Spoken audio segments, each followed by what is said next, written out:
কোন গুনাহে আল্লাহ বান্দার দিক থেকে মুখ ফিরিয়ে নেন। এই বিষয়ে প্রসিদ্ধ একটা হাদিস আছে, নবী সাল্লাল্লাহু আলাইহি ওয়াসাল্লাম বলেছেন, 3 ব্যক্তি এমন আছেন যাদের সাথে কিয়ামতের দিন আল্লাহ কথা বলবেন না, তাদেরকে আল্লাহ তাআলা পবিত্র করবেন না।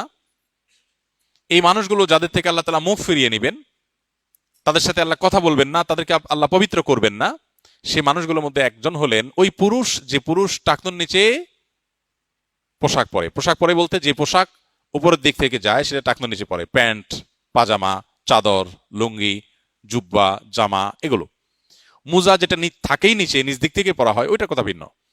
তো এই যে মুসবিল যে ব্যক্তি টাকনুর নিচে প্যান্ট, পাজামা, লুঙ্গি ইত্যাদি পরে, এই ব্যক্তি, তার সাথে আল্লাহ কিয়ামতের দিন কথাও বলবেন না এবং তার দিকে আল্লাহ তাকাবেনও না, তাকে আল্লাহ পবিত্রও করবেন না।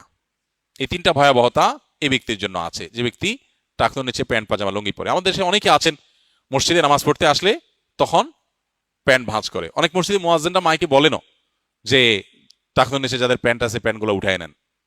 নামাজের জন্য এই কথা কেন বলবেন? এই সম্পর্কে একটা জয়ীফ হাদিস আছে যে মুসবিল ইজারে নামাজ কবুল হয় না। হাদিসটা সহিহ সূত্রে বর্ণিত না।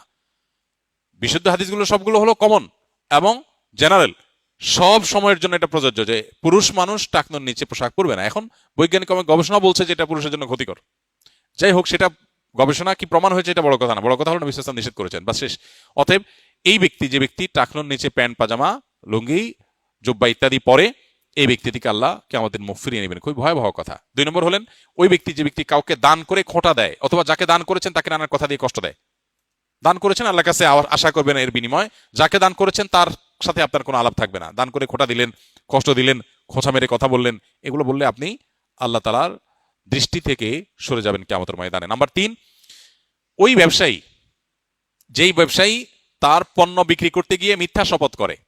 এখন তো ঘরে ঘরে, ভাই আল্লাহর কিরা, এটা কিনা পড়ছে এত, ভাই কিনতেও পারে না এত টাকা দিয়া, ডাহা মিথ্যা কথা। তো এই ব্যবসায়ী যে তার পণ্য বিক্রি করার প্রয়োজনে মিথ্যা শপথ করে ক্রেতাদের সাথে, কাস্টমারের সাথে, তার দিকে আল্লাহ তাকাবেন না, তাকে পবিত্র করবেন না এবং কিয়ামতের দিন আল্লাহ রাব্বুল আলামিন তার সাথে কথাও বলবেন না। আল্লাহ আমাদেরকে এই সমস্ত বদগুণ, খারাপ গুণ থেকে, চরিত্র থেকে হেফাজত করার তৌফিক দান করুন।